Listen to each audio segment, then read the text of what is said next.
Hello and welcome to the We Are Birmingham podcast. I'm Chris Golding. I'm Matthew Elliott. And as ever, we're joined by the vegan. Good evening, Dave. Evening, gents. You right? All good, thank you, mate. Smashing. So, how have we been? What have we been up to? Wow. What? How much do you want? How much do you want to know? A week's worth of detail. A week's detail. How are the steroids going? Great. I'm always tired, aren't I? Running around like a headless chicken at the moment. My other half broke her ribs the other day, so that was fun. She fell over at the Giants Causeway, had a bit of a tumble, and so she can't do much about broken ribs, but she's a warrior and she's carrying on. We had the girls' school sports day today as well, which was... Please tell me that when that happened, you did make a reference to an early 2000s band that you may have been in. I didn't actually, but I'm surprised that some of my friends didn't mention it as well. So I used to be in a band called Breaking Ribs for Tom Thayer, which some name, right? No one had brought it up when I mentioned it to some other friends. So it's funny that you brought that up, Dave. So of course you took photos of us, and that's how we met. Actually, yeah, we met via a Battle of the Bands thing that Dave was doing. When he worked for the Even Telegraph, turns out we had a similar music taste, and then I think we were emailing each other one day about some music or something, and he says, "Oh, just things are a bit shit at the moment. I think we just lost to Spurs or something," and I was just like, "Hold on, you support Birmingham City, I support Birmingham City," and that's how. Can you imagine now actually how much we would love to be losing to Spurs? In the scheme of things. Anyway, we hope the current Mrs. Elliott gets well soon. Oh, yeah, she's not Mrs. Elliott. That won't be till 2026, by the way. So I think she wants to double barrel it as well, but we'll discuss that. What would you go? What order would you go? Why don't you take her name? Don't you start this, and she better not be listening. Why not? She definitely not listen to this. I think she said, no, it wasn't. It was my eldest daughter that said that Daddy's podcast is boring. He didn't believe me that it was on YouTube. Did she leave a review as well? 1 star. Fair point. That was on YouTube. She says, "Oh, get off YouTube. It's rubbish." And then I told her that actually Daddy's on YouTube, and then I tried to show her something. She went, "Daddy's podcasts are boring." It's not. Anyway, that's enough about me. How are you guys? What you guys been up to? Work. All I do is work. Yeah. I should make a song about that. It might have already been done. You better check. But I'll have a look. In other news, though, aside from my boring life, we've done the sweepstake for the Euros. Fucking Happy Slovakia. with our teams? No. The sham that was a draw, and I ended up with Slovakia. Cheers. Happy that I kept your name as Wab Editor Dave instead of the vegan. I mean, it does make up marginally for the team which you know. And apologies to anyone who was joining on the live stream. That was fucking terrible. I apologise. I tried to do it. It just couldn't hack it. So there you go. I've got Croatia. Chewy, you've got Austria. And Dave, you've got Slovakia. You mean Euro 2024 winners, Austria? It's a bold statement. That's what they're going to be known as. Well, dark horses, telling you now. But what about Euro 2024 winners, Croatia? Who did get Croatia? Was that me? You? Yeah. Could happen. Probably better chance in Slovakia. We'll see. But it was all done above board. I tried to do a live stream to share it with everyone. It didn't work very well. But so you had to pre-record the entire thing? Yeah. I didn't already raising questions about it. I should have ran a camera alongside it so that people could have seen it, but I didn't. But yeah, thank you to everyone who did enter. We've managed to send, I think it was £130 to the BCFC Foundation. Gratefully received by them. That was the 24 teams of £10 each, split in half, and a £10 donation from someone else to add to the donation. So that was the big news of the week. Is that until next time, keep right on. No. So the real big news of The the week, Chris. real big news. Chris. Yeah.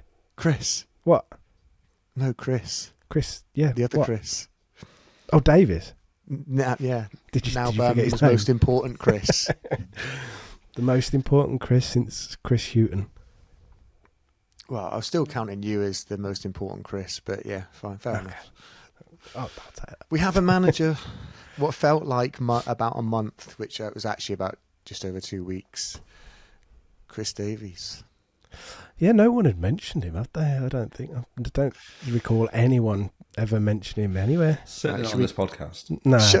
Shall we go back to January and listen to our Tony Mowbray, prior to Tony Mowbray getting the job, and more recently when I mentioned him along with Anthony Barry and a few other more left field. How are we feeling about it? Because it caught pretty much everybody by surprise, even me who had brought him up previously. How do we feel about it? It's a risk, an undeniable risk. I think Refreshing. Refreshing, yeah. I think when you look at all of the names that were involved in the talking, All we only 1,000 that they went through. We only know. Let's reel them off now, Chris. All 1,000 and the 40 they did interviews with. Okay, I'm going to do it really quickly. Are you ready? Alphabetically, yeah. This is very similar to the Euro sweepstake draw. Is it going all choppy again? You think that's how Blues did it? They actually got Golding to. That's how we ended up Spin a with Chris wheel. Davies, yeah. But it was out of all of the names that we know about and that have come out, it's like with your Lampards, your Challengers, and everything else everything that was mentioned. It's the biggest risk because he's got no experience, No direct managerial experience. Yes, yeah. So, because his experience is actually quite broad. Well, say it's quite long. Because he's 39 now. I think he started when he was like 20, but. I mean, for me, like, I find it quite refreshing. I was speaking to somebody else a couple of days ago and just said, like, how often do we look at other teams almost in awe when they're taking a gamble on like a young up and coming manager or like the great new football mind that's coming up in the game, whilst we employ people like fucking Steve Cotterill, like. There's been so many times in the past where we're going through retreads, we're going through people that they've had 5 or 6, 7, 8 jobs in the past, or they've got a modicum of credibility. This just feels very different and almost feels like, for me, like a perfect match for like a brand new era at Blues. It just feels like it fell into place quite nicely for me. And do you know what it feels like as well? It genuinely feels like that process has been followed to the way that they wanted to do it. And it's not just, we're going to look at managers and then go with someone based on who we fancy. It feels like that process has been done thoroughly because it's that left field. And we were talking about it when we had Ben on from Blues Breakdown the other week, that it will likely be someone that hasn't been mentioned or that's not really seen as a favourite, but it sort of came out of nowhere. So you've got to think he's got to have impressed them, and they've done this thoroughly and gone, yeah, he fits what we want to do. We'll take him. And I've not seen many negative comments about it. It's the thing that surprised me, because you just expected there to be a whole load of people like, who, what, why, and what is this? And then just you kind of expected a very large chunk of, at least on social media, to be quite negative about it. But it was, I mean, maybe I didn't look hard enough, but I felt like 90% of people were truly behind it and quite excited about it. And that's where I am as well. No, I think there's probably an element of the Ipswich thing with McKenna and people have just gone, yeah, okay, I can get behind that. Yeah, I think that's how it feels. Like people going, hadn't heard about this, never heard of this guy 18 hours ago. Absolutely love him now. Should have been listening to the podcast, really. But wow. But no one mentioned him on here. sure no one mentioned. You did edit those out, didn't you, Dave? I think so. But Yeah. he's going to go back and do it now. Well, you've got between now and me editing this to actually go back and find that clip for me to retrospectively put it in, so you can just prove that it is actually there. Called it. So, 39 years old, obviously has a very short time in the game as a player. Obviously had to retire at 19 due to arthritic condition, I think it was. But he was at Reading's academy.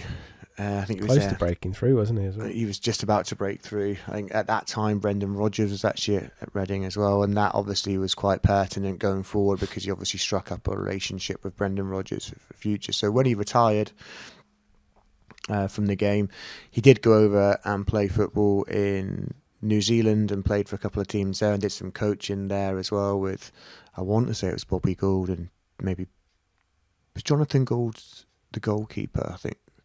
Was it Coventry for a bit? Was it his son? Yeah. I think he did some coaching with him as well, and then obviously ended up coming back. I think he did some coaching at Leicester's academy a long time ago, before then joining up with Brendan Rodgers at Swansea, where obviously they'd got promotion from the Championship, and that's kind of where things started to evolve. And he followed Brendan Rodgers into various roles: Liverpool, Celtic, Leicester. I think he spent a little bit of time with Brian McDermott at Reading as well for a very short amount of time. But sausage.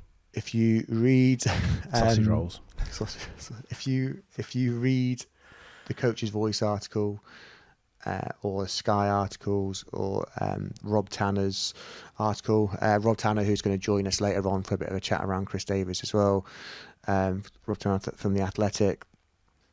You can see he's quite a meticulous, articulate planner of the game, very analytical, talks a very good game. What I've been told by someone who's met him as well is that his message is very clear and he's very ambitious and a top person. So I'll take that. It's important, I think. So, well, I think obviously when he went to Spurs, that was a little bit different for his career trajectory because he's always followed Brendan Rodgers around. But I think between Leicester and Spurs, he spent a lot of time visiting teams across Europe as well. So he'd gone to Atalanta, Monaco, Villarreal, Benfica, Wolfsburg to learn a bit more about their culture and the way they train and things like that as well, to see what he can take for anything new that he can take from there to improve himself and the way that he coaches. So it looks like he's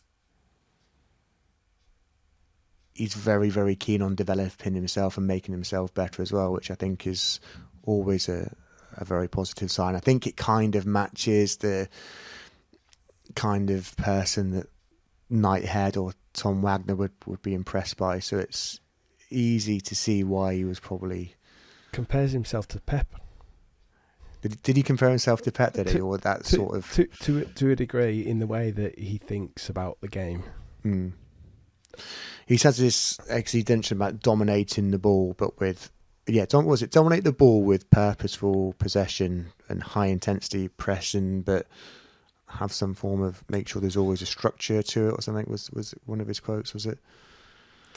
The thing that I was referring to in the Sky article, he said, I think Pep Guardiola is a pragmatist. People say he's a purist. I fundamentally disagree. And then he goes on. He's basically saying that he thinks the same way as Pep in how he wants to play the game. Play it for a reason, for a purpose. It's quite exciting, isn't it?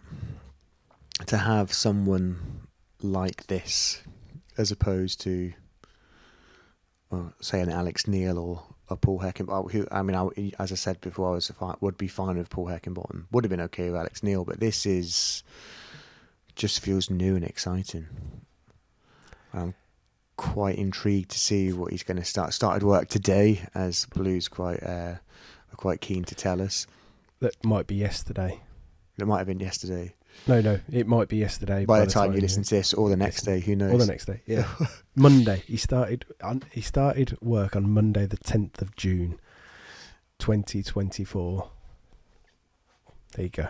So, just covered that base. But anyway, are you positive about it? I know that.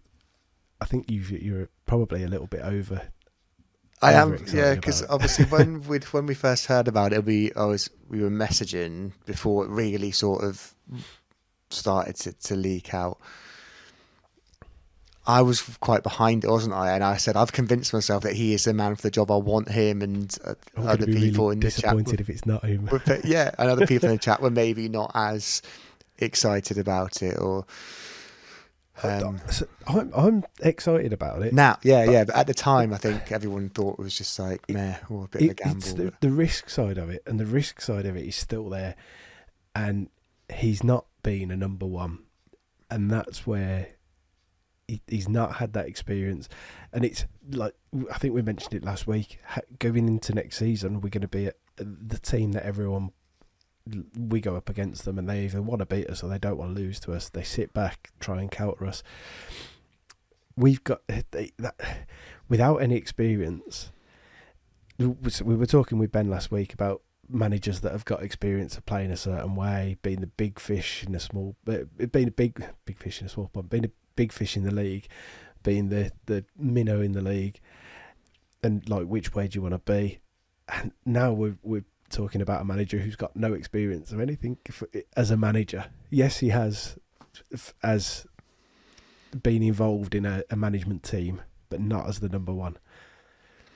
No, I mean, his career's mostly been number two. There's seems to be a lot of analytical data analysis type roles again, which fits in with the way sort of the club want to go. So I guess he'll want to try and build that sort of team as well from the ground up. But he's been a number two at big clubs like Celtic and Liverpool, Spurs.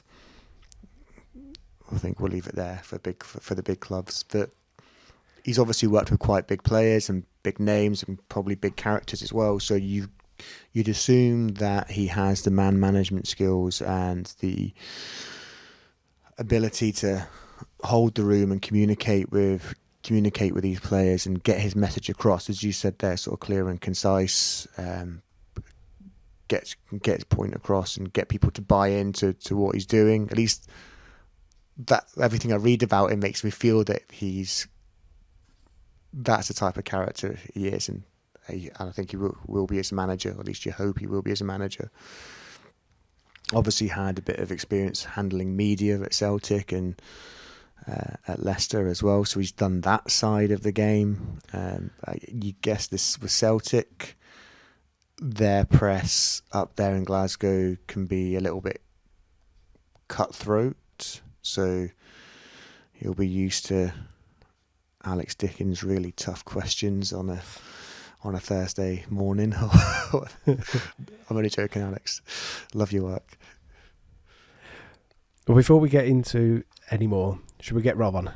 Yes, good idea.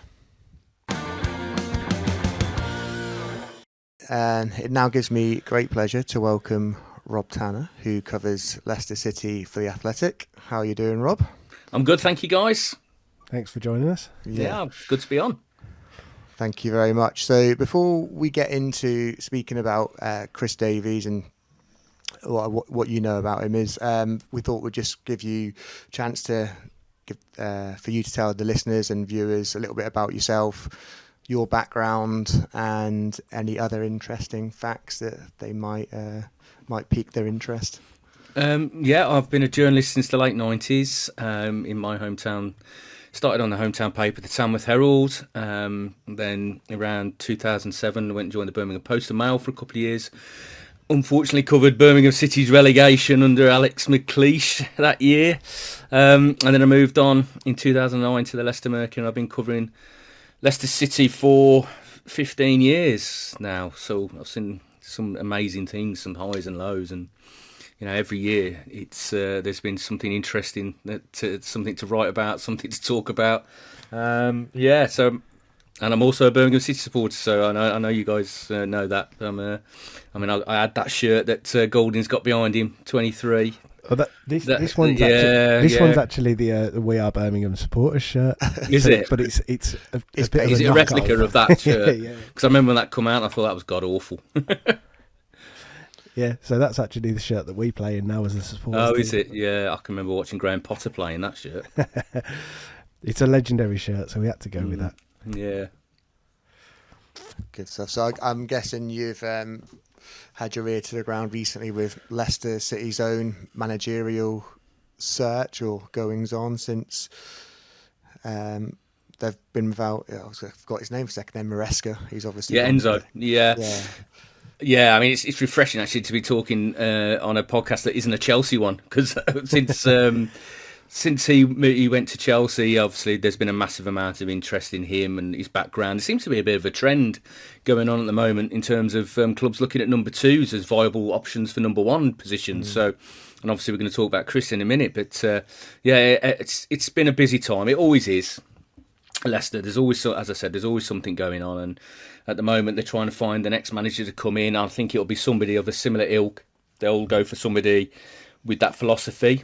The way he played, and obviously you guys saw it 3 times last season how they played. It was very unique to see that in the Championship. It worked. There were spells where I think certain fans needed convincing about it, because it's not the usual stereotypical Championship style of football. But they're going to have it at Stamford Bridge now. But I think Leicester, their intention is to push on in a similar way. They're wedded to the philosophy, not the man. That's fair enough. Do you? This is a Birmingham City podcast, but is he ready for that job? Enzo, it's a big jump for him.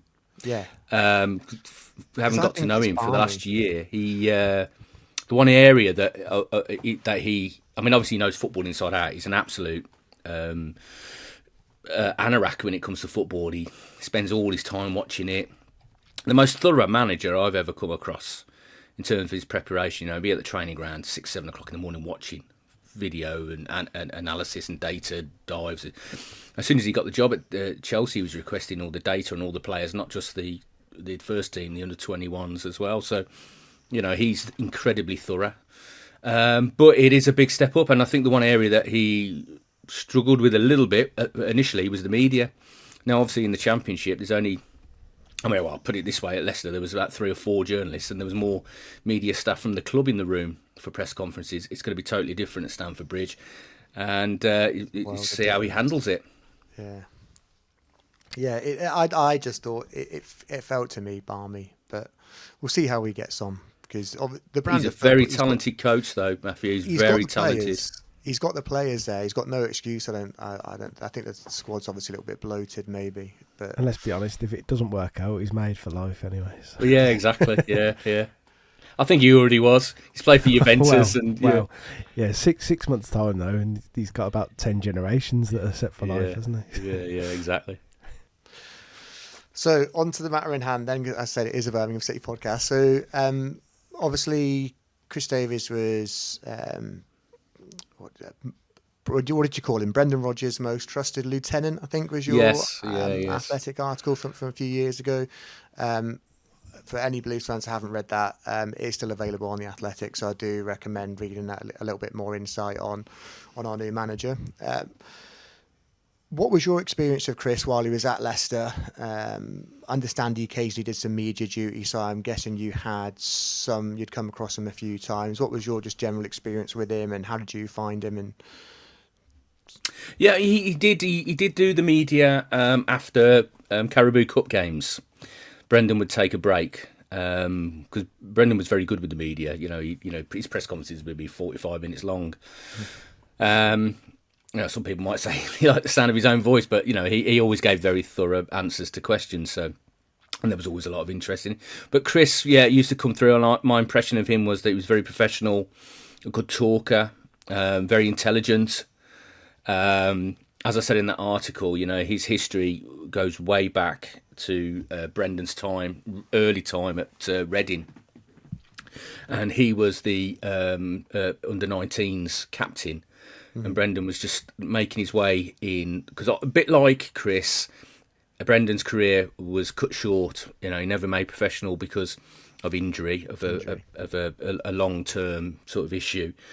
And with Chris, it was he had arthritis in his foot, I think it was.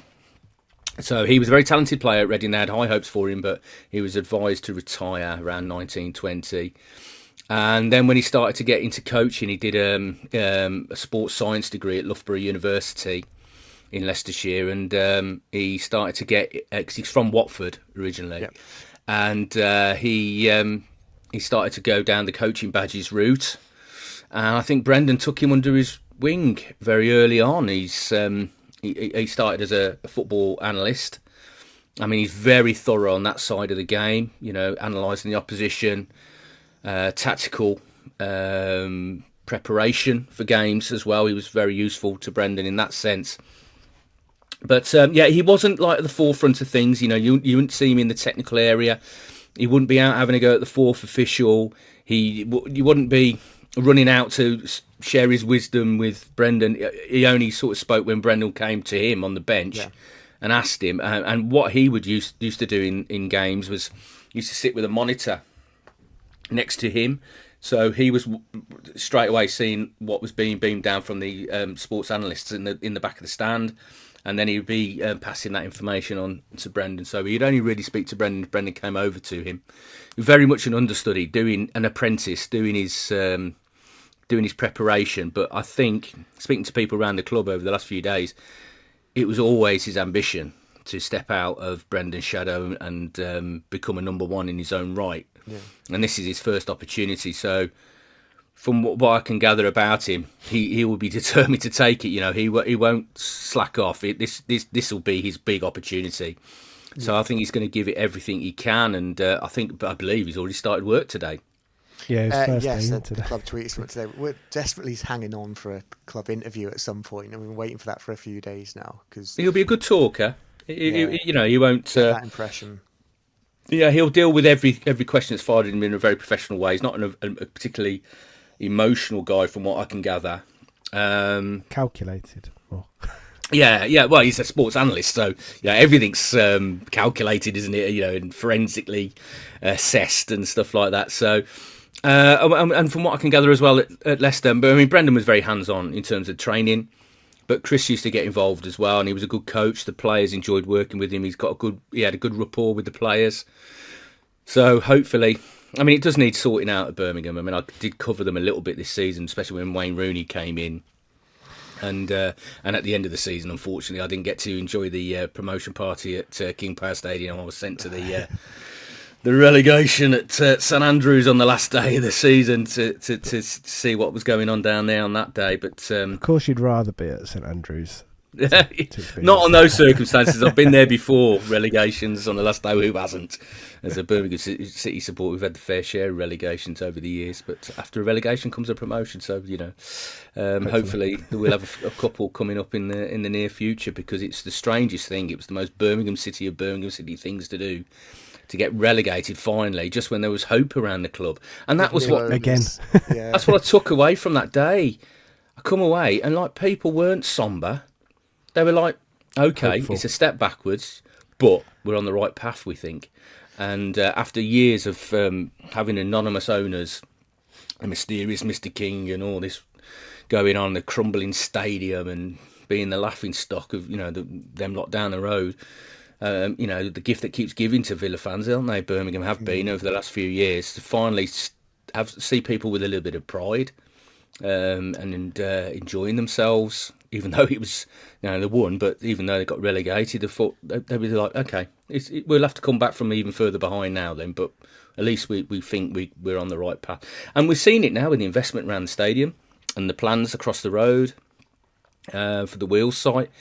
It could be exciting times. Well, I know we've had so many false dawns at Birmingham City over the years, but it could be the start of something that's quite significant. And then you look and take inspiration from what Ipswich Town have done over the last couple of years, and they're not the only ones in history that have done that. Southampton have done it, several other clubs have done it, bounced through 2 divisions. If you start to get momentum, you start to get things right, and I hope they've learnt the lessons of this season. I mean, individuals picking the starting 11 in one season is never ideal. And I mean, I know some of that was unavoidable, but hopefully now they've made the right decision with Chris. I mean, it's a big gamble.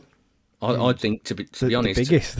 Yeah, it's a big gamble, but you know, he must have impressed them massively in the interview process, because as I said, he's a very intelligent man. He's a good talker, but hopefully the players will embrace his methods and what he wants to do, because I think you're going to see a style of football that's very similar to Ange Ball at Tottenham and Brendan's style over the years. You know, it's going to be high octane. Those players are going to have to work hard. Something that really interested me about the Coach's Voice article, actually, that we read about Chris, was that when he was at Liverpool with Brendan Rodgers, that it wasn't all about playing one way and sticking to it. That's obviously his preferred style, but that if you can have a backup plan to revert to, so if you're being attacked by the opposition, that you can say, right, okay, well, we're going to soak it up and hit them on the counter attack and adapt that style.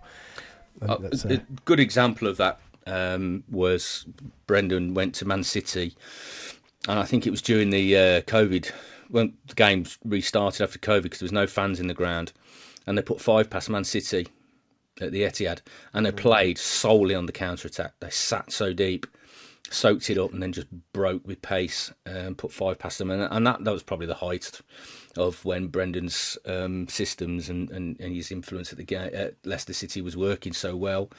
Yeah, that was a different way of playing. It wasn't, because normally Brendan Rodgers' style, and I assume Chris's is going to be very similar, is a very high press, very energetic, win the ball back high, turn it over, close to goal. And I think they'll be very energetic side next season. But I think the problem is with that is that in League One, Birmingham City are going to be the big scalp.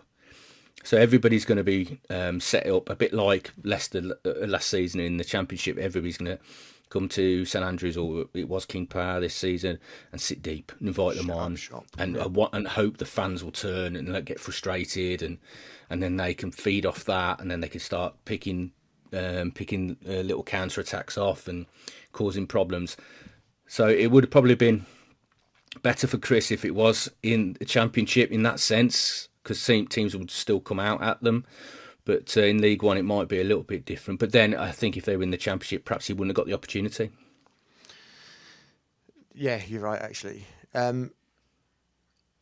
So just going back to Brendan and Chris. So when they first came in, you sort of touched on it there. They had, prior to them Brendan and Chris coming into Leicester, the club had a bit of a penchant for counter-attacking football. So obviously we know that Brendan's teams tend to like to dominate the ball and press high, etc. How quickly did it take them to implement that style of play, or the Brendan Rodgers way of playing? How did the players adapt to it? How quickly did they adapt to it? And yeah, typically what formations was Brendan using during his time at Leicester? Yeah, they adapted very, very fast. I mean, just before Brendan, they had Claude Puel, who was also a possession-based style coach, but it was a lot slower. I forgot about him. Yeah, it was Claude, and I don't think the fans really took to Claude's style. The players got bored in training because there was a lot of slow, stop-start, analytical, tactical work. And Brendan come in and made it short and sharp and sweet. So they were on the training ground for like an hour and a half, and but it would be very intense. He'd still stop and explain what he wants them to do, but it was all about pressing triggers. So if one presses, the other, everybody else backs up. The defence would be very pushed up very high. They'll have to defend a lot of space in behind, compress the game, and the players seem to enjoy that a lot more. That it was a bit more, get it done. Let's go out and just get it done. We're not going to spend double sessions, spend hours just stood around waiting for instruction. I think they really bought into that. But Brendan was very classical 4-3-3, holding midfield player, 2 8s, 2 wide players. He liked one that used to stay wide, and one that would come on the inside. That would usually be Jose Perez, and one centre forward. Interestingly, he would sometimes switch to a back five as well, and he would play two up top. And when they won the FA Cup, he had Jamie Vardy and Kelechi Iheanacho in that campaign. Yeah. I mean, I think injury dictated that to a lot of extent, but he went to a back three, wing back system, Kelechi Iheanacho and Jamie Vardy, and a 10 in behind. Not James Maddison wasn't getting a game that much around that period. He started on the bench in the FA Cup final. So he was adaptable. So I think Chris will be as well. I mean, he spent so much time with Brendan. He's bound to have been heavily influenced by him and his football philosophy. So I think if you look at a Brendan Rodgers side, a typical Brendan Rodgers side, I think that's what you can reasonably expect from a Birmingham City side next season. Were there any players in that team that predated Brendan and Chris that, because I know Chris was very big on, from reading other articles, he's quite big on player development and sitting down and doing one-to-one stuff with them sort of on the pitch, and then doing video analysis with them. Was there any players in the squad that significantly improved during their time there that you could probably say that's all down to the Brendan and the Chris effect that you can think of? Well, yeah, I mean, Jamie Vardy changed his game. I mean, Jamie Vardy used to chase every lost cause going. He'd be running from one corner of the pitch to the other pitch, trying to be a one-man press at times. And Brendan came in and straight away went, no, you just press between the width of the penalty box. Don't chase channels. Don't run into corners. That's where you operate. Lucas, and he did adapt. Can rest easy for a bit then, by the sounds. Yeah, of it. So, yeah. Exactly. Have a little breather, especially at his age now. And then Charles Unchu, the Turkish centre back, he came on leaps and bounds. I mean, he looked like there was always a mistake in him in a game. He was over-eager to win every challenge. You see these centre-halves sometimes, they're so keen. They're trying to jump in front of the centre-forward and they get turned and rolled and they're away. And that kept happening previously, but then Brendan come in and he suddenly became a decent player. I think Johnny Evans' influence on him probably had more of a benefit. But I know they showed him a lot of footage. So are you saying that we should give Mark Roberts a contract for another couple of years? Oh God, well, he's got some work to do to sort that defence out. But there's less said about last season than better, I think. But they will try and improve those players, but they've got to be willing. And that's the thing about the Birmingham squad. How many of those players are really hungry? I really want to. The one thing about Wayne Rooney, is he invited us down to watch a training session at Henley and Arden at the Wasps Centre. So we went down and we watched it, and Wayne basically stood with us whilst the training session was going on. They were building up to the Cardiff game, and so we got to watch how they were working, and I got the impression some of the players just were disinterested. That was my impression from standing on the sideline. I mean, some people say you shouldn't have let the media down there, but sometimes you got. I think he was trying to just be transparent and trying to get people on side a little bit. With drumming up support, I think he was trying to do at that point. That's what it felt like to me. So yeah, as you say, trying to get people on side. It's I personally think I've got a bit of sympathy for Wayne, because I personally think he was sold a bit of a pup. I think he was told these players could do this, that and the other. They're underachieving. They can do this, they can do that. And they weren't. And he came in and he said, okay, if you think they can do this, we're going to play this high system. I've never seen fullbacks so high. I was at the Middlesbrough game, his first game, and they were so high. Yeah, and I thought that leaves them vulnerable. Sonuch and Gary Gardner essentially. Yeah, it was like that 2-3-5, wasn't it? We spoke about it beforehand, having the fullbacks really, really high, but it just. But you didn't have the right players to play that system. You got to come in and assess, and then evolve the team. And if you've got those resources and you can't change them, if you've got those players, then you have to adapt to a style that suits them or gets the best out of them. And I think that is essentially what John Eustace was doing. I suppose that's where, with Chris this season, though, that now there's so many of the squad that are leaving out of contract, loans that are ending, and players that will just be snapped up elsewhere, I imagine, that he's got a job on his hands to rebuild the side, but he can also mould that then to whatever he wants to put together. So it's not a case of work with this, it's what we're going to build, what you can build. Yeah, Hopefully absolutely. It's a bit of a system blank works. canvas for him, isn't it? Exactly that. You know, he can do. Well, he's going to get backed. He'll be supported by the owners.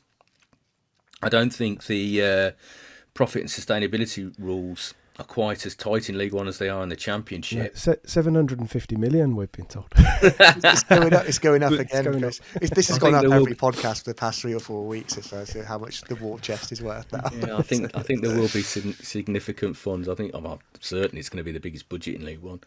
I think we'll probably end up. What was the League One record? Will Grigg, was it to Sunderland a few years ago, like 3.5-4 million or something like that? Decent. Right. I think you could see us breaking that record, which seems mental in League One, but the squad needs replenished, and they're going to try and buy Championship players to play in, try and tempt them down to League One. So, and don't be surprised if you get some youngsters from Tottenham or Celtic or with his contacts with Brendan and Ange and around the game really, in Leicester as well. You could see some talented youngsters going there for a bit of experience as well, and I think he will probably embrace working with younger players as well, because Yeah, I read a lot about that. I moldable. think I don't know if it's in your article or someone else's article, but he definitely has a want and a what's the word? Desire. A desire to enjoy developing younger players. So I'm quite excited about that, because obviously we've got a fairly successful academy anyway, and then obviously, as you say, if we bring in some younger players, I think he'll really enjoy that side of the game. I think on that point, it's probably interesting to talk about Ben Petty as well. Yeah. Because if he's joining as we expect as part of that team, he's obviously been working at Leicester as is he under 21 manager? Yes, he has. He has been for a few years now. And Steve Bigelow moved on, and Steve Bigelow had been there for 20 years, and then Ben stepped in. And one thing Leicester do is they do produce good youngsters. They've got some very talented players. I mean, the amount of them have got into the first team and then moved on down the years is testament to that, and I think that's what Birmingham City want to do as well. They want to produce their own, and they've got a great history of doing that themselves. Category 1 status would be fantastic for the academy, but obviously the facilities all need invested in, and that's what they're trying to do. And obviously when they go to the Wheels site, it'll all be based there, but it doesn't help the first team being down at Henley and Arden and under 21s elsewhere. You haven't got that connection around the club. The under 21s can't see that pathway. That's where they've got to go. They want to be with the first team. If they're all on one site, that would be a massive thing for them as well. But Ben is very good with youngsters. There's a number of kids that have come through. I mean, obviously, Kiernan Dewsbury Hall and Casey McAtee and Wanya Marçal last season. There's others knocking on the door, but for injuries in the last couple of years, like Sammy Braybrook and Will Alves. I mean, a Sammy Braybrook would be brilliant. I mean, he plays for the England, and when he was the England under-18s, he was nicknamed Leicester's Modric. Not just because he's got long blonde hair, but the way he plays.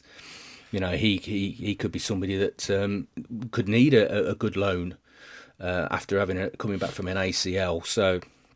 And Chris and Ben will obviously know all about him.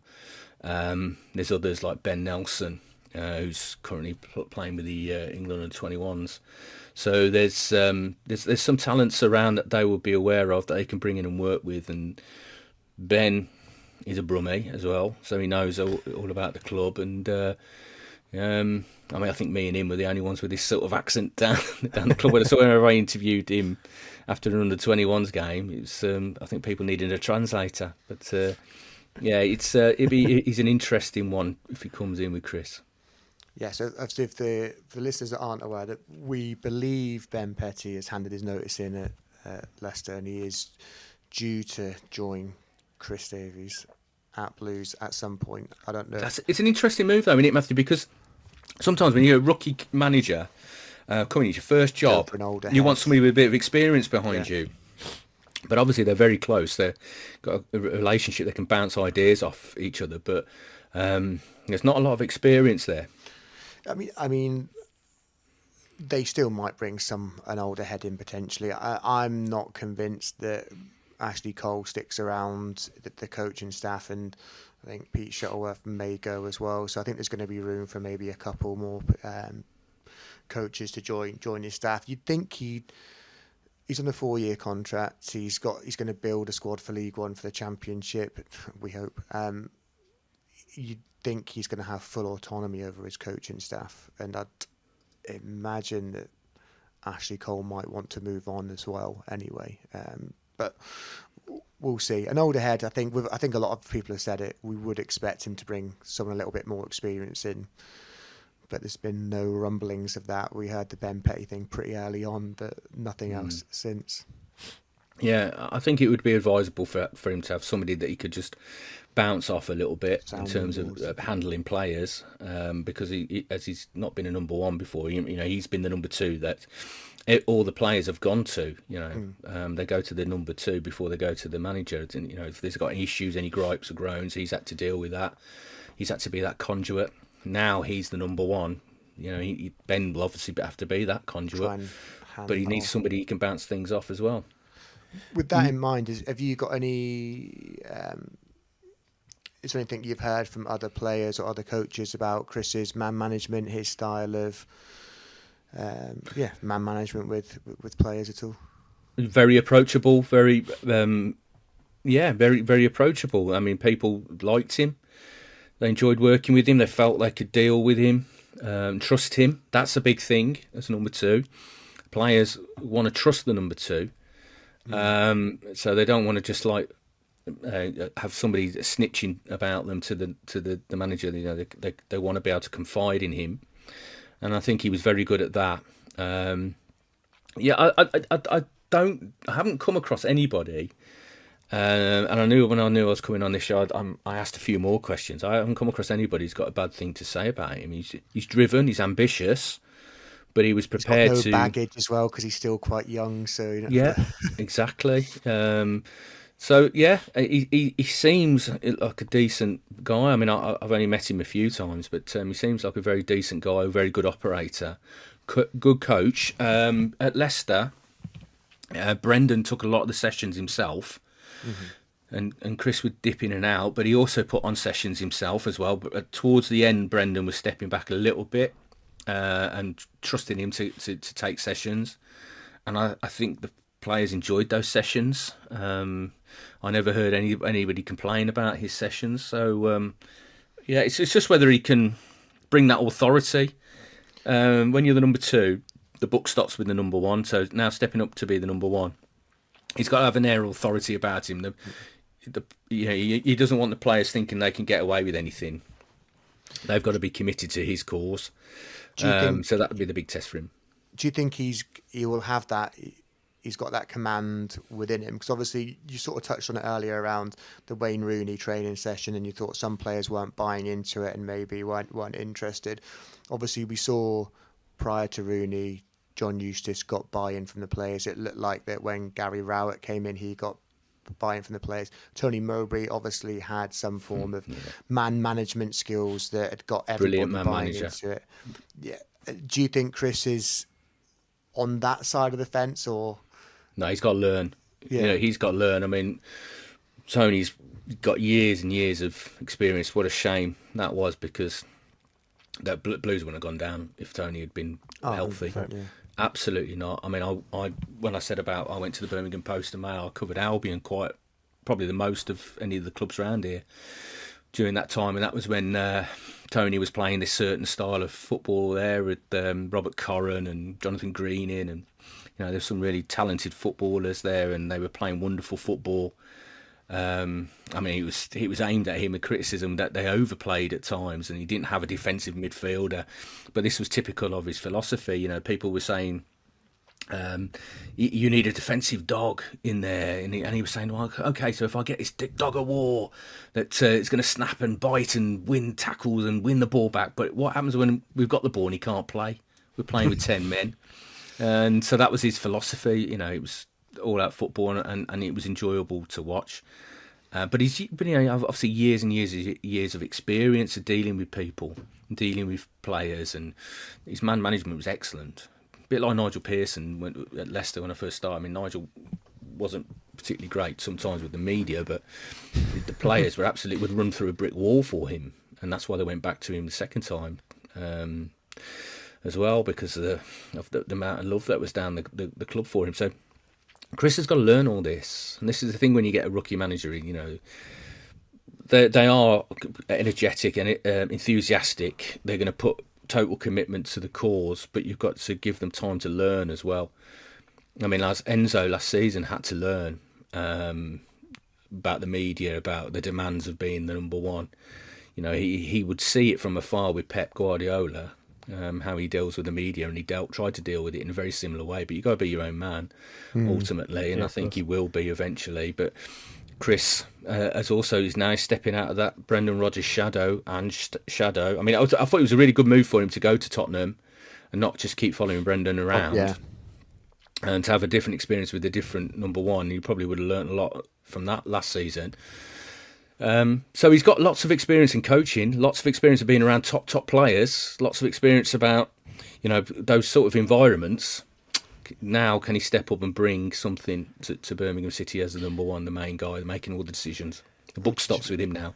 You forget he sort of coached players like Steven Gerrard as well, don't you? When he was at Liverpool, it kind of just would have been on a daily basis. Early in his career, he probably wouldn't have done too many sessions, but certainly in the last few years, he would have done. So, at Tottenham, he would have worked with some really top players. I mean, obviously James Maddison he would have worked with him at Leicester and at Tottenham. So. And I think James thinks quite a lot of him as well. So, is he joining? That'd be a coup, wouldn't it? Yeah. But Chris Davies it's a brave, bold move from the club, and I really hope it works, because he is a nice guy.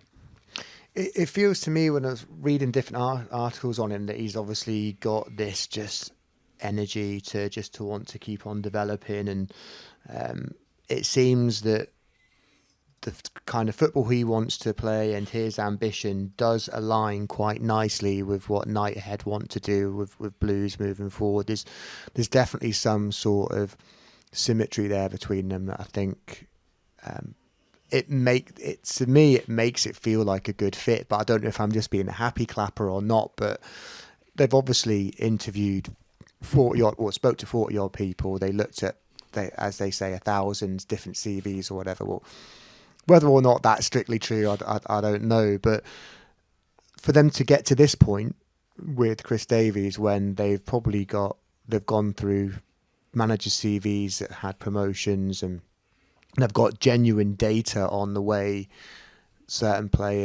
managers' teams have played, chances, possession, etc.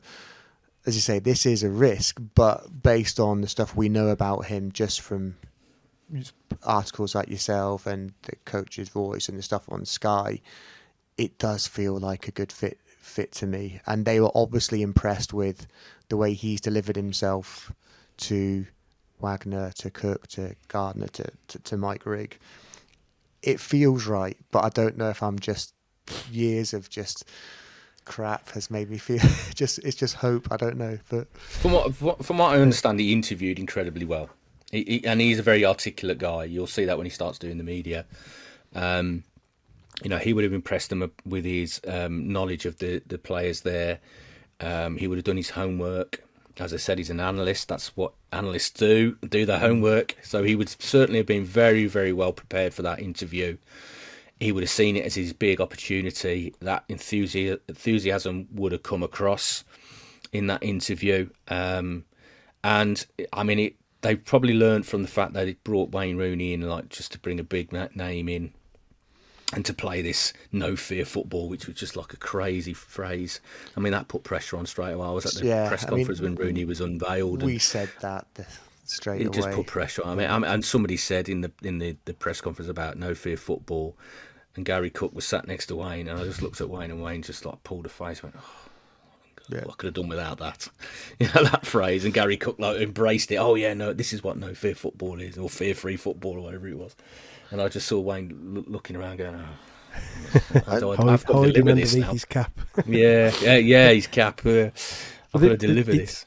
It's interesting that you say that about the Rooney press conference, because one of the things that Wayne Rooney said, and it was comparable to what Chris has said in one of his interviews that we've read, and it was about, he said that, so Chris has said other coaches were telling players to get on the ball and express themselves, and basically not having any structure, but just get on the ball and be expressive.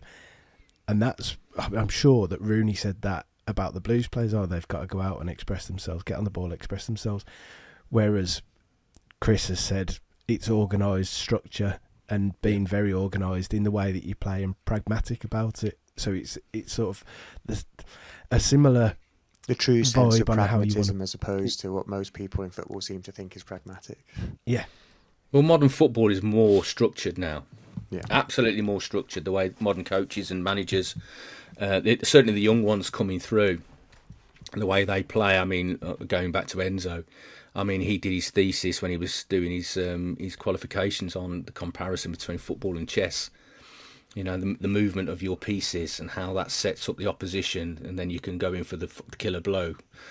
And we saw that last season. Everybody were coached to the point where it was just robotic in terms of some of the things they did. But then the wide guys had that license, that freedom. So Mavididi and Fatal, when they got one-on-one with the fullback, they were encouraged to just go and try and beat your man. Drive into the box, pull it back, create mayhem. So the structure is the system, but there is freedom of expression in terms of forward players in certain areas. You've got to have a discipline about it, and I think Chris will bring that in. I mean, Brendan's side played with a discipline, certainly in the press, the high position of the back four. He would have evolved it as well, but then there was that freedom for somebody like James Maddison to go and do, float, coming off the flank if he was playing off the right, or playing in that as that 10. And just have a little bit of freedom to express yourself in those situations. And if they're top players, they can do that. But everybody else, there has to be a structure. You can't have, go out and express yourselves, lads. And, you got the centre half thinking he can beat three people and beat Beckenbauer. Although I did see Yannick Vestergaard do that a few times last season. But, there's got to be a structure. But do you think that Blues fans are going to struggle to watch the football next season, because it's going to take a bit of time to set, and Blues fans obviously have a history of being a little bit impatient when people try and play football? I think that's modern football fans in general in terms of impatience. I mean, the fans were moaning about Enzo's style last season, even though they were winning every game. I think it's until February. Get it forward. Get it forward. I think it's an older fan sort of thing. I do, honestly, because that's what they're used to. That's what they've been watching for decades, get it forward. I mean, people used to complain that Enzo didn't have a plan B at Leicester last season, because the traditional plan B at Leicester was to stick Matty Elliott or Steve Walsh in attack and just go long. And I think there's some comparisons there with Blues fans, because obviously, me being a Blues fan, first game I went to was 1981. It was very direct football back in those days. And I always I say this about Birmingham City, the fans identify more with a team that are committed, a bunch of scrappers. They're gonna give everything, but what they lack in certain areas, they will make up for in terms of sheer grit and be a bit nasty and committed, and teams ain't going to want to play against them. They associate probably more and identify more with that sort of players and team. But having said that, one of the most enjoyable periods of being a Birmingham City fan for me was when Barry Fry was manager, and we used to end up with 7 strikers on the pitch at the end. And he did try and play football, and I think the fans really embraced that. So they do like to watch decent football, but what they want to probably watch is fast football. They want to see more. When I say direct, I don't mean a long ball, but fast, committed football. And if Chris is going to play the Ange and Brendan way, I think that might be what you're in for. You know, it'll be very quick. It'll be pressing. There'll be a lot of challenging, squeezing the play, a lot of commitment, which I think Blues fans will get fully on board with. Ultimately, if we're winning games, then people don't have much to complain about. But yeah, that's ultimately it, isn't it? Yeah. There's probably going to need to be a little bit of patience at the beginning. We said this last season as well when John Eustace was sort of in charge, and we thought the play was going to start expanding a little bit. Obviously, only lasted 2 games, but yeah, well, yeah, thank you ever so much for that, Rob. Really, really appreciate it. Is there anything else you can think of that's worth bringing up, or? He's going to need support. I mean, whoever was going to come in, obviously I've got friends who are Blues fans, and they always say, look, you know, we just got to get behind them. You've got to get behind them, and because there should be an air of positivity around the club despite relegation that hasn't been there for a long, long time. Chris is coming in. This is a massive opportunity for him, but he's, you know, a rookie manager, so he's going to need support. He's going to need the fans to be a little bit patient with him. He obviously started now and getting everything in place for the season, so that's how committed he is.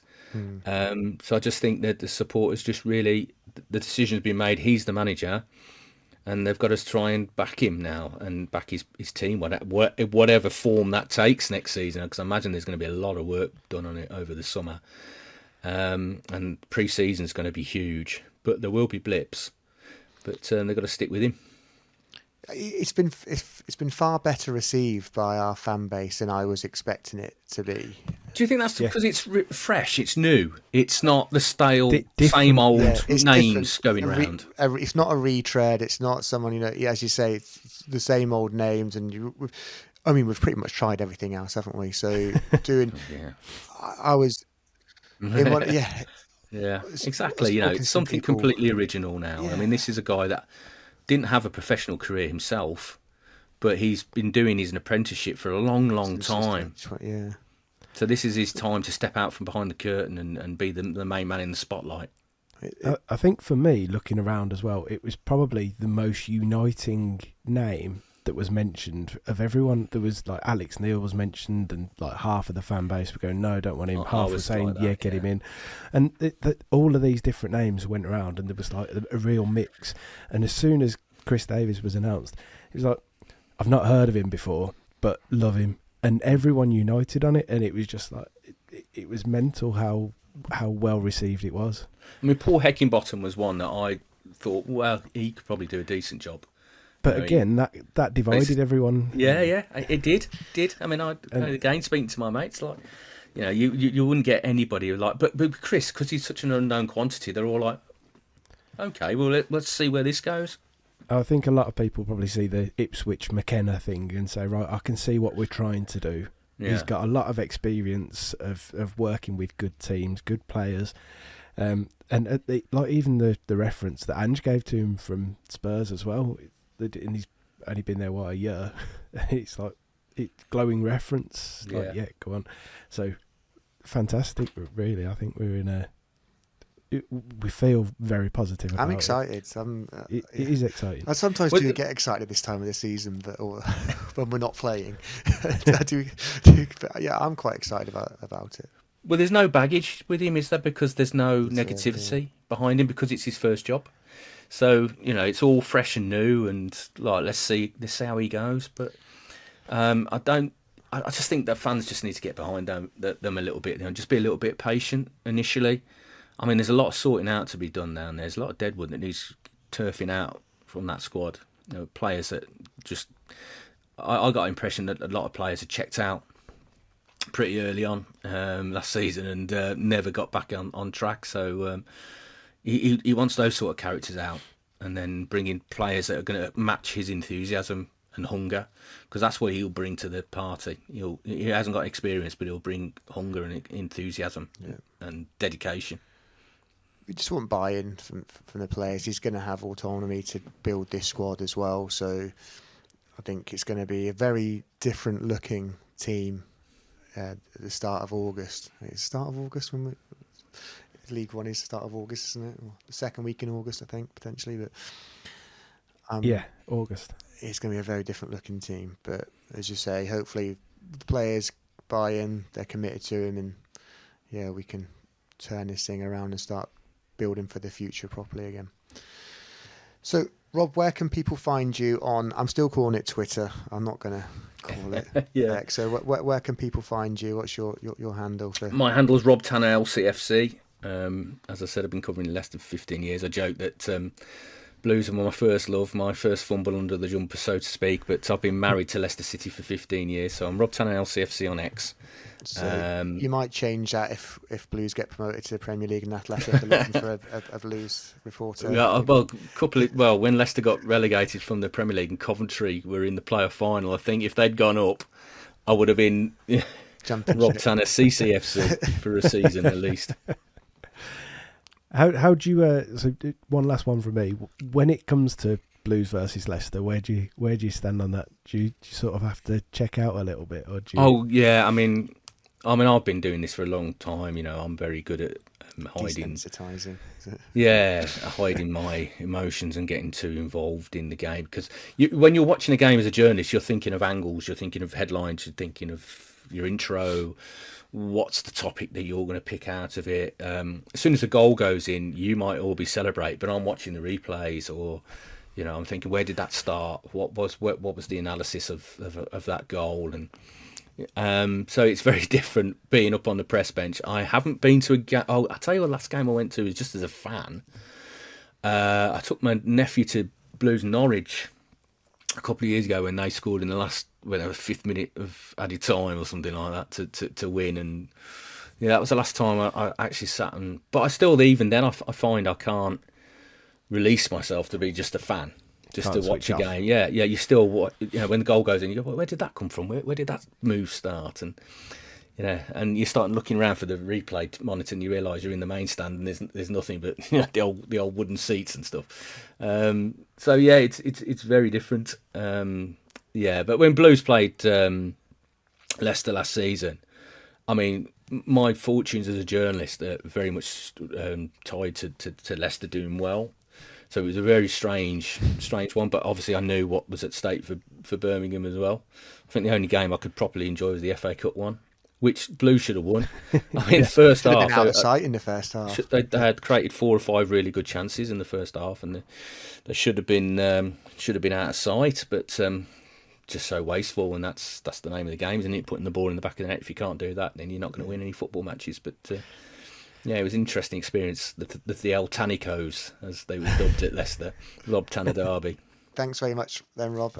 We shall let you crack on with your evening. We do really appreciate it. I know we've kept you quite a while there. So, great insight. Lovely chat. No problem. Thanks again to Rob for joining us. That was really interesting chat, I think, to get his perspective of it from the Blues fan, but the Leicester side of things, obviously someone who's met him and been around seen what's been going on as he's been a coach, like that, the sort of backstory to it. I'm no less excited. I'm still excited. I'm more excited. See, there we go. I'm a bit more confident, I think, than I was when it was first mentioned. I think that's grown, but it's the project, and. Well, it feels like the project again now, doesn't it? It does. It actually feels like we've had a reset. It's a rebuild. This is the project all over again. So last year was was like, what do we call it? It was like the pilot of the project, and then this time around, it's actually the project. It's like the prototype, and we fucked it up. So now we've had to redesign it. So is this Project Mark 1 or Project Mark 2? So I think the first project was the prototype, was like a pilot, So this is Project Mark 1. this is actually the project. Actually, the project. This is actually the project. Yeah, Right, yeah. okay. There we go. How are you feeling about it, Dave? Yeah, I mean, after listening to all that, optimistic. I think it's one of these scenarios where, like you said, everyone said that, these other than Matthew, it's not a name that was on everyone's lips. I didn't hear him say it. Thanks, Dave. we're gonna airbrush it from history, don't worry. I think it's the happy risk, isn't it? It's a risk people, are almost excited about. It's an exciting risk. It's like sticking a fiver on green on the roulette wheel.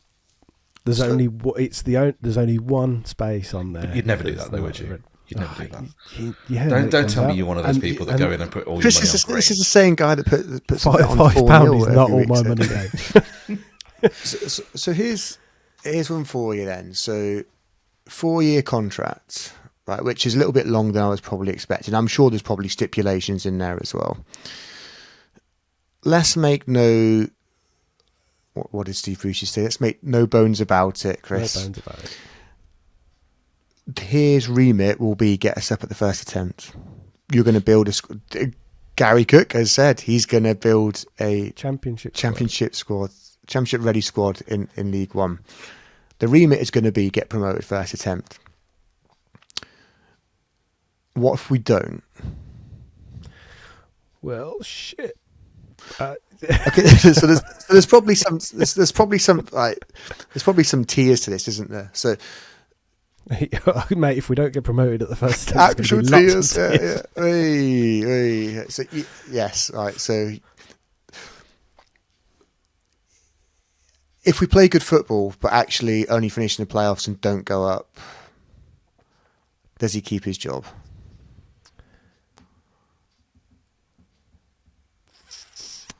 I'm going to wait and see what the football's like first. Well, come on, no, I'm asking you for an answer now. So if the football is good and we get the attacking football that the board desire, and we enjoy it, everyone's enjoying it, but it takes a little while to develop, and we fall at their final hurdle order.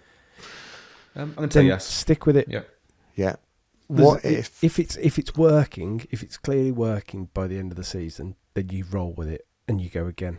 Are you going to carry on giving us an increasingly sort of desperate set of scenarios for us to... So basically, yeah. So what if actually the football is still good, but we don't finish in the playoffs, but we're kind of like top half, mid-table, but the signs are there that actually, okay, we've spent a little bit of money, but we just need a few more additions, and actually this is coming together. We carry on that momentum into the following season. Does he still keep his job? I would say yes at that. Because you're saying that the momentum's there. Yeah. And the biggest lesson that Knighthead have learned is about the momentum, not obsessing the momentum. Or so they say. So what if the football is good, but we're leaking too many goals, we're too exposed, we concede silly goals, we finished mid-table, just into the bottom half. I think that's your line then. Is that the line? What if it's fucking dog shit after 10 games? What if we're after say 15 games, right? So we'll give him at least the Wayne Rooney amount of games. So what if we're in the bottom third of the table after 15 games? Chris who?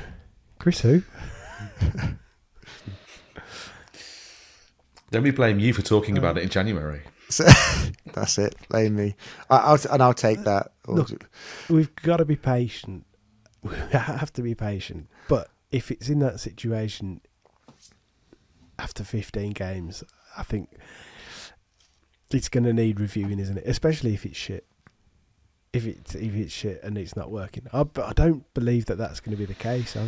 I've convinced myself now, and you've convinced me, and to be honest, it was just I was just sort of playing devil's advocate. I don't know if that's right. If that's What, is that another of your banners? What is it's shit? If it's shit after 15 games, the big screens fall down and you still can't get served at half time.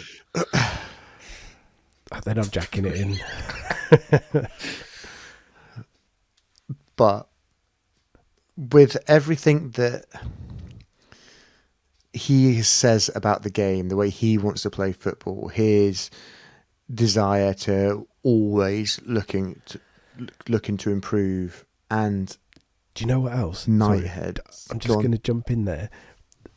All of those things, and the fact that he, as a young kid, go into the games, Watford games, with his dad, counting passes. I love that. Yeah. It's very much in that sort of analytical, data-y sort of driven side. Do you know? And I know we said it a few minutes ago with Rob, but it just impresses me so much. Or he must have. It impresses me. That wasn't in the interviews, but he must have impressed the boards so much with his knowledge, the way he can talk about the game, his data on players, his analysis of players. They must have been so impressed with the way he can put himself across, based on the fact that really, when we were looking at the understanding is that they were basing the manager search on data analysis themselves, and obviously he hasn't managed anybody. He does have a history of working with improving players and working alongside people like Brendan Rodgers, etc., who, have managed to turn around the way teams play, etc. So I guess that probably came into some effect. But yeah, I mean, I'm really excited about I'm very excited, Chris, about his club, his Blues TV interview as well. Because I think if there is any people that are sitting on the fence with him, I think that's going to change the perception of a lot of people as well. And we might get a little bit more insight into what's expected of him as well. Although I think we know what's expected of him. Play good football, get us promoted, but he might give us a little bit more info around that as well. Yeah, I think you're right. I'm waiting patiently for it. Have you just gone to search now to see if it's I've just put up yet? Yeah, still not out. I reckon Monday, the 10th of June.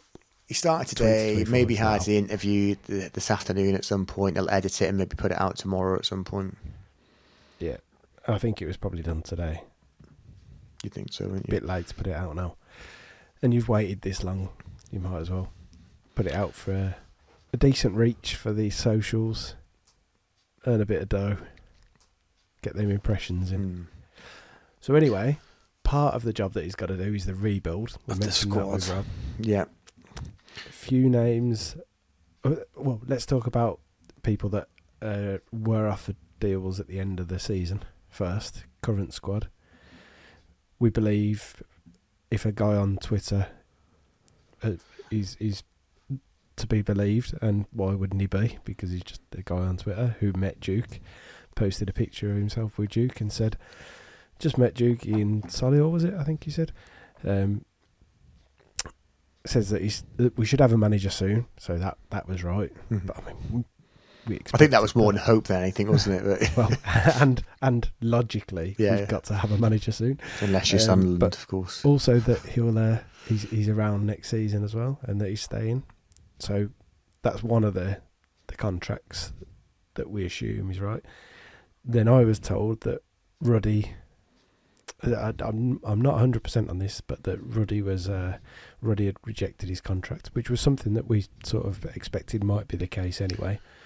Yeah, because if he still wants to be a number one, he can still be a championship number one at a team that isn't going to be playing out from the back. He'll have ample opportunity. It's highly likely. I wouldn't be surprised if he ended up going to Blackburn with John Eustace, but I'm sure he'll have other options on the table as well. And then he had the appearance on the Fozcast. The Fozcast, yeah. It's actually quite. It was. I found it quite a quite a good podcast. I quite enjoyed it. There was a few things on there that he was talking about. He didn't name players by name, but he said that I think the penny didn't drop with a few of them, that, you know, this was a situation we're in. But the way he spoke about it as well, it almost felt like this wasn't just a player thing. It was actually people at the club as well, maybe didn't realise where the situation they were in. I think it went beyond him just talking about the dressing room. He didn't specifically say that, but the way he mentioned certain things throughout the podcast made me think this isn't just about the players. This is about the club in general. Quite dismissive of. Let's be honest. There was an awful lot of talk of Rooney being backed. When it appeared way too late for anything to change, and that went on a little bit too long. So you could sort of believe that maybe there was a bit of, I don't know what's the word for it, just unfounded optimism at times, maybe. But I mean, it's done. We are where we are now. If he's not part of it next season, I don't see it as a huge loss. I think we said a few weeks ago I'd have offered him the contract as a number 2. Probably wouldn't want to stick around as a number 2 if Blues have offered him that. No qualms of him leaving, to be honest with you. No, so I mean, he's at that age now, but if he's not playing, then he wants a number 2 job just around the corner from him, don't he? So, you know, it's rather than, you know, maybe it's something like or number 1 at Cambridge or something. I don't know, but I think he's good enough to get a job in a championship still, as just a bog standard keeper, if that makes sense. Not one of your new age goalkeepers. And you know what? It's fine. It's more exciting. We're going to probably sign, unless Brad Mayo steps up, which, I mean, he could do as a number 2. They're probably going to end up signing 2 goalkeepers, because you'd imagine they'll go for someone that's, you know, more of a modern goalkeeper, and then maybe an older head potentially that's happy to sit as a number 2 or potentially number 3. So again, it's just going to add a little bit more excitement to the transfer window. So that's the 2 that we offered contracts to. Couple of incoming rumours. Yeah, so we've been linked with, I think it was both Alan Nixon, wasn't it? Who's been very hit and miss on Blue stuff. But the one thing I would say, when he seems to be quite good with lower league stuff. Are we class as lower league? So yeah, he linked us with Mark Leonard first of all. So he's on the books at Brighton, and he was at Northampton. He's been at Northampton for the last 2 seasons on loan. I think he won their Player of the Season last season. Centre midfielder. He's outgrown the. Is it a city, Northampton, or is it a town? Dave will tell us. What is it now? It's still a town, isn't it, Dave? Pass. You lived there. Oh, hang on. Is the team not Northampton Town? It is. Yeah. So we'll go with town. Are they going to have to, if they become a city, are they going to have to change their name? I'll tell you what, Chris, there's hours you could spend on discussing why it will never become a city, but that's another podcast. So let's not go there. Yeah, let's definitely not. Has he outgrown the town of Northampton? He's ready for a move to the big city. The thing is, all the clubs that were linked with him are all championship clubs. But we're building a championship squad. We're going to keep coming back to this all the time. These are the sorts of players you would expect us to be going after. Technically, very, very good. They are ready to play in the championship. Exactly, ready to play in the championship. But we could tempt someone like him, and apparently it's a loan to buy, from what I understand. And the fee that Brighton are looking for isn't massive, which is, you wonder why we don't just buy him straight out, based on how good his performances have been for Northampton the past 2 seasons. But then if there's the I suppose. Do you know what's just popped up on my phone? Is it Chris Davies' first interview. I'll be back shortly. Pause. Yeah, I wonder whether that might be a you both just getting your phones up now. Yeah, I've just done it. So sorry, listeners, bear with us for the next 10 It's minutes. a shame that we can't just listen to this now and then just give our own feedback, isn't it? Dave, can we put a little bear with us thing on the screen? Put some of that music on the elevator music.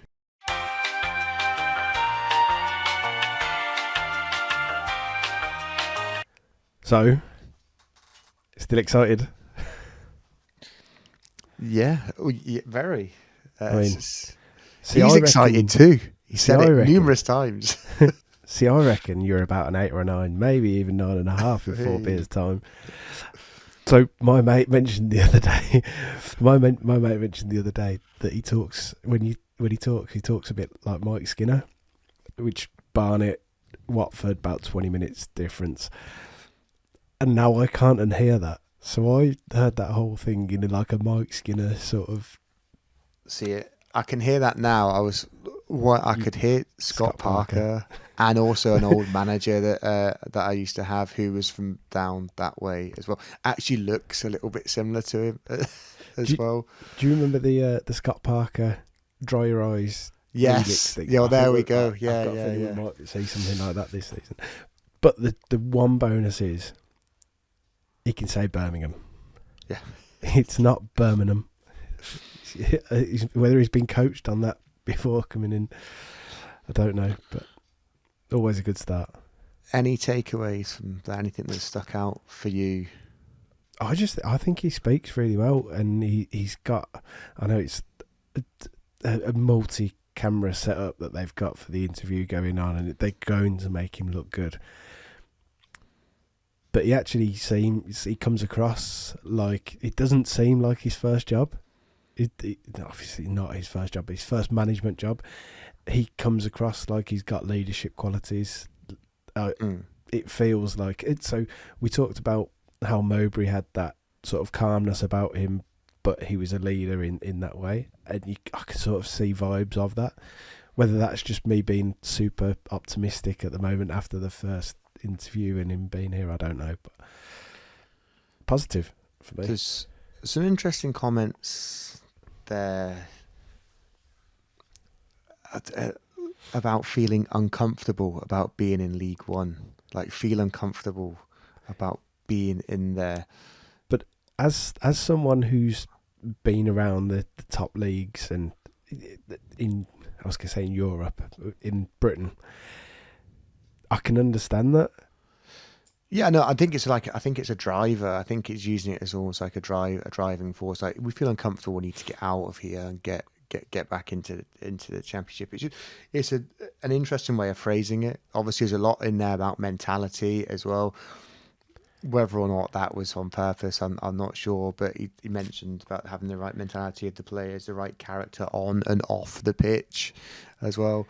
You wonder whether certain positions, certain people at the club may not have a future here. I don't know. It's possible based on stuff that maybe happened. He talked about positive attacking energy, dominant football. He stopped short of saying possession based, didn't he? Which was interesting. Then he sort of flipped into effective football. Did also mention the pragmatic stuff as well, and yeah, he was kind of led to that, wasn't he? Really, through the quotes and stuff. But yeah, nice. Like that's the type of stuff that fans have read, and it's nice to see the manager sort of touch on that, I suppose. Obviously, he said he's obviously very aware that there's a lot of holes to fill in the squad as well. So I guess we'll probably before the interview dropped, we were talking about possible transfers as well. So yeah, it's kind of very, very interesting when you spoke about just having the right mentality of players that you bring in, not just good players on the pitch, but having the right players off the pitch as well. So you would make the assumption that they're going to do maybe a little bit more due diligence around that side of the game as well. And coming from the background he's come from in sort of data analysis, you wonder whether they might go down that route as well to look at their mental makeup as opposed to what they can do on the pitch. So, it talks about applying the pressure on daily in training as well. So when it comes to match days, they don't just turn to shit as well, which I thought was a really interesting comment. So there's a few things, obviously, we've spoken about, or other people may have spoken about online, about the current players and, you know, can they do it on a match day, etc. He's obviously looking for players that can do that, and he wants to make sure that they're constantly feeling like they're in that pressure cooker so they can perform whoever and against whoever and whenever. Wherever. A bit like Shakira. Yeah, but not Perform Gerard Piqué. Not Gerard Piqué.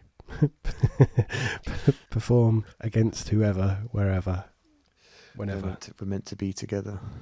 And I'll be here and you'll be in it. Anyways, let's move on.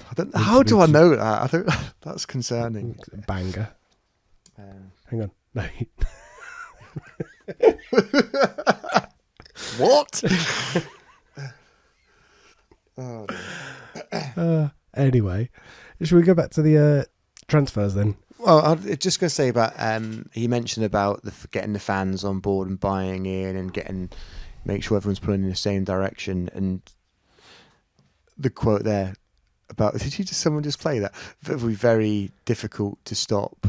So, and that's kind of where I feel like if we can get this momentum going, get everyone pulling in the right direction, bring the right players in, spend that money, you know, a couple of early wins, and we'll spend that money. We'll be 850 million. Is that what we're spending? 857. 857. Yep. Be 900 before the end of the podcast. So speaking of spending money on players, we spoke about Mark Leonard. Not sure, where that is in terms of happening. Believe there probably is something in it, but he's obviously got quite a broad amount of clubs to choose from, and not as done as some people were suggesting. Yeah. So there's obviously interest there. When I say as done, people were saying done. Not done. Not done. Could be done tomorrow. You don't know. I don't know. But not done now. Wasn't done yesterday. Scott Twine, Burnley. I got it right. Is the other one. Yes, is the other one. Mark Interesting. Twine. Obviously, a very, very effective player in League One at MK Dons. Went to Burnley, didn't quite work out for him. Then went on loan to Hull and went on loan to Bristol City. Hasn't really gone to plan in a Championship for him. You wonder whether he might need to step back down again. I know Liam Manning at Bristol City would like to keep him there. Whether or not they can afford the 3 or 4 million, they've got the 3 or the 4 million to pay for him, I don't know. That probably gives us an edge there. But will he want to drop down?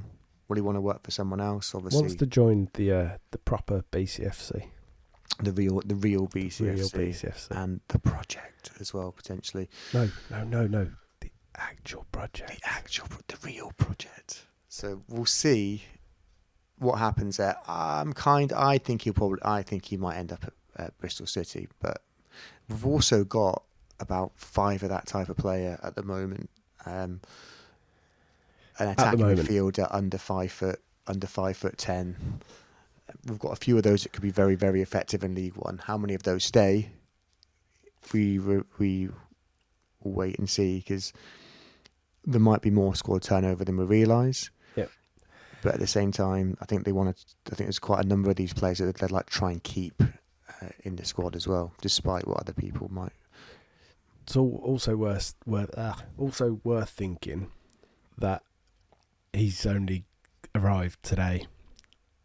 So this will be the first element of sitting down, going through potential transfers. Now, we said before, there's no doubt in my mind that they've been doing some recruitment research, like scouting players, getting these lists of players because they'll fit in with the type of football that they want us to try and play. But he's going to have, you'd think he's going to have final say over who comes in. So you got to be there, sitting down, having a look, going through these recruitment meetings, which he said they've had their initial introductions and stuff now as well. So yeah, it's really, I think it's the first couple of names that are being mentioned now might not necessarily be the ones that we end up with. He strikes me as a guy that might want to sit down. You know how sometimes we sign players and they don't actually speak to the manager until after they've signed? That wants to sit down across the table, look into the whites of their eyes and have that conversation with them to see like, are you someone that can play for my team? And maybe he'll just...